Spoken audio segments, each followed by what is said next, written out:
Hello everyone, আসসালামু আলাইকুম। আজকে আমরা আলোচনা করব ভার্ব নিয়ে।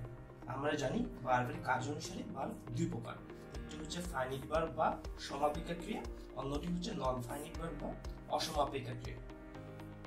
আজকে আমরা শিখব কিভাবে সহজে ফাইনিট ভার্ব এবং নন ফাইনিট ভার্ব বের করতে হয়। প্রথমে দেখি ফাইনিট ভার্ব কাকে বলে।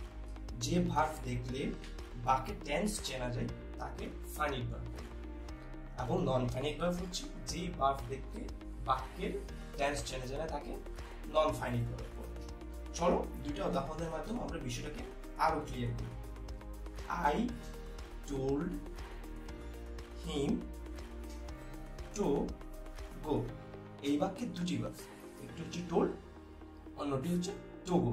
আমাদের আগে জানতে হবে কোনটি ফাইনিট ভার্ব এবং কোনটি নন ফাইনিট ভার্ব। তাহলে আমরা কিভাবে জানবো? ওই যে আমি বলছিলাম যে ভার্ব দিয়ে টেন্স চেনা যাবে। তাহলে দেখি আমি টু গোটাকে বাদ দিয়ে দিই, শুধু আই টোল্ড হিম। এই বাক্যে দিয়ে কি আমরা বুঝতে পারছি কোন টেন্স আছে? হ্যাঁ, বুঝতে পারছি এটা পাস্ট টেন্স আছে। কিন্তু যখন আমি টোল্ড ভার্বটাকে বাদ দিয়ে দিব আই হিম টু গো, তাহলে কি আমরা বুঝতে পারতেছি এটা কোন টেন্স আছে? বুঝে যাচ্ছে না। সুতরাং আমরা বুঝতে পারলাম টোল্ড ভার্ব দিয়ে টেন্স চেনা যাচ্ছে, টু গো ভার্ব দিয়ে টেন্স চেনা যাচ্ছে না। সুতরাং টোল্ড ভার্ব হচ্ছে ফাইনিট ভার্ব এবং টু গো ভার্ব হচ্ছে নন ফাইনিট ভার্ব। আমরা অন্য একটি উদাহরণে যাই। I saw her Cry. এখানে দুটি ভার্ব, একটি হচ্ছে স, অন্যটি হচ্ছে ক্রাইং।